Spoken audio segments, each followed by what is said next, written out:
es el resultado de años de investigación y de la invención de diferentes artefactos que emergieron ligados al entendimiento y desarrollo de la electricidad. En 1876, Alexander Graham Bell y su asistente lograron transmitir la voz humana a través de cables electrónicos, a partir del teléfono y el telégrafo. Faltaban un corto paso para la transmisión inalámbrica.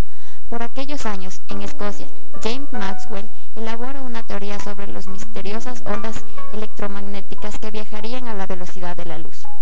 Los inconmensurables beneficios de la radio y todo lo que de ella se ha derivado se deben directamente a la visión y perspectiva de Guillermo Marconi, inventor y pionero de la comunicación global. Patentó el telégrafo inalámbrico en 1897.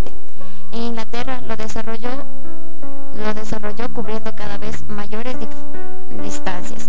Su invento fue producto de un siglo de investigación científico y solucionó la necesidad urgente de la comunicación a distancia. La radiocomunicación es la tecnología que posibilita la transmisión de señales mediante la modulación de ondas electromagnéticas. El hombre siempre ha tratado de comunicarse entre sí, en principio enviando mensajes de persona a persona, después con el humo, más tarde con tambores hasta llegar al teléfono, el cable inalámbrico, la radio y la televisión, los satélites y los teletipos. Pero el gran impulso lo dio la radio, lograda gracias a los estudios y esfuerzos de Marconi en Italia, Fessenden en Filadelfia, quien realizó el primer ensayo para lanzar la voz a través del espacio, hasta que Fleming en 1904 inventó el primer tubo de cristal para captar la voz radial, tal y como la escuchamos hoy. Luego Lee Forrest, quien aplicando todos los conocimientos de científicos anteriores hace realidad la radioemisora. La primera estación de radio en el mundo se hizo sentir en el año 1920 en Pittsburgh, en el estado de Pensilvania, Estados Unidos. Llevaba las siguientes letras: KDKA. Su programación era como de entretenimiento y llevar el mensaje y actos artísticos sin comerciales. La radio es un medio de difusión masivo que llega de forma personal. Es el medio de mayor alcance, ya que llega a todas las clases sociales. Establece un contacto más personal, un medio selectivo y flexible. El público del mismo no recibe tan frecuentemente los mensajes como el de los otros medios, y además el receptor de la radio suele ser menos culto y más sugestionable en la mayoría de los casos. Como medio de comunicación, la radio nos brinda la oportunidad de alcanzar un mercado con un presupuesto mucho más bajo del que necesita en otros medios. Es por eso que es mayor la audiencia potencial de la radio. La importancia de la radio como medio de difusión se concentra principalmente en la naturaleza de lo que representa como medio en sí, ya que posee una calidad íntima de tú a tú que la mayoría de los otros medios no tienen. Uno de los factores más importantes de la radio es que su costo de producción es menos elevado que el de los otros medios. Estas características, a su vez, nos permiten utilizar diversos elementos creativos como voces, música y anunciadores en los comerciales. La primera transmisión radiofónica del mundo se realizó en la Nochebuena de 1906, utilizando el principio heterodino. Reginald Aubrey Fessenden transmitió desde Grand Radio Station, Massachusetts, la primera radiodifusión de audio de la historia. Buques desde el mar pudieron oír una radiodifusión que incluía a Fessenden tocando el violín, y la canción era Oh Holy Night, y leyendo un pasaje de la Biblia. No fue hasta 1920 que comienzan las primeras transmisiones radiofónicas para entretenimiento con una programación regular, ya que hasta entonces habían sido experimentales o sin la requerida continuidad.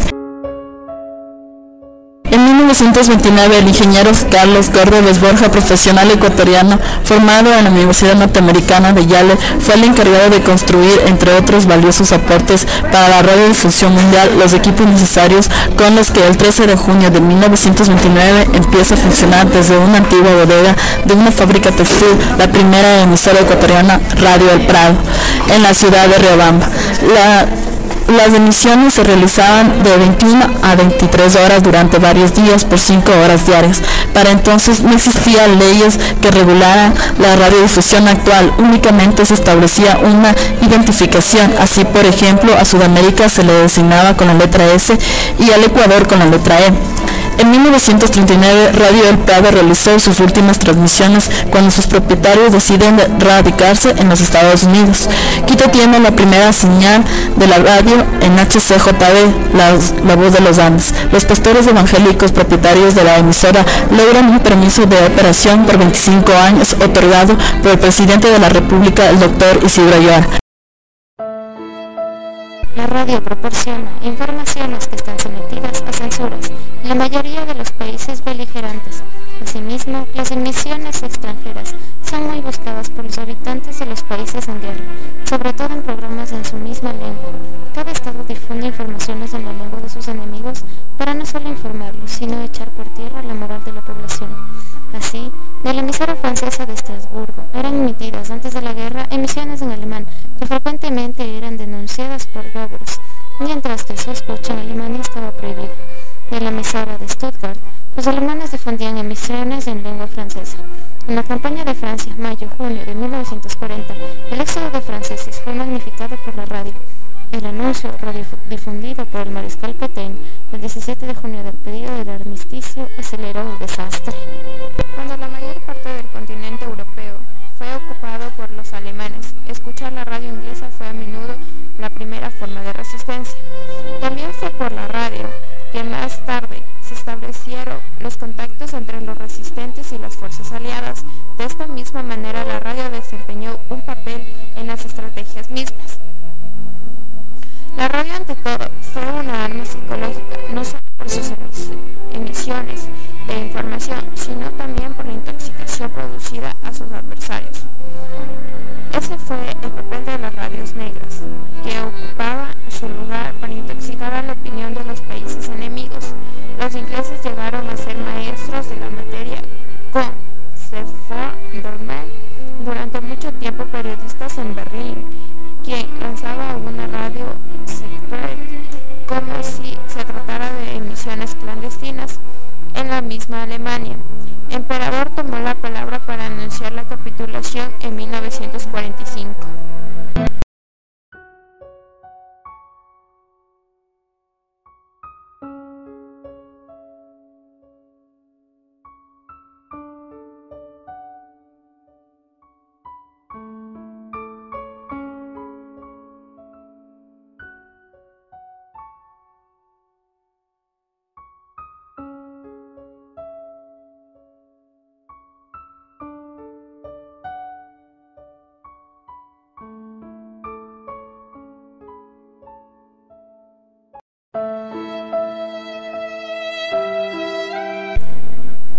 Reconociendo el papel fundamental de la radio en el desarrollo, en particular en situaciones de emergencia, en el refuerzo de la gobernanza democrática y en la contribución al pluralismo de los medios de comunicación y la amplificación de la voz de las comunidades, así como en el empoderamiento de estas últimas para que puedan participar en el debate público, haciendo hincapié en que la radio sigue siendo el principal medio de comunicación que llega a las personas pobres y marginadas, por lo que puede dirigir su atención y la de los encargados de la adopción de decisiones hacia las cuestiones que afectan sus vidas. La importancia de la radio hoy en día es una cosa que se pone en duda por la creación de diferentes medios de comunicación, especialmente la televisión, el internet y la prensa escrita. También la importancia del periodismo radiofónico se pone en duda, ya que los contenidos periodísticos en general han decrecido su cantidad y calidad considerablemente. Aún así, el panorama de la radio en nuestro país es positivo. Y, en el mercado en general, es difícil decir exactamente hasta qué punto la radio deja de ser la voz del pueblo para ser la voz de los grupos económicos. Tantos acontecimientos sociales, guerras, historias y todo eso llegan a convertirse en un medio en el cual hoy en día se lo considera obsoleto, por no decir que ya se encuentra muerto.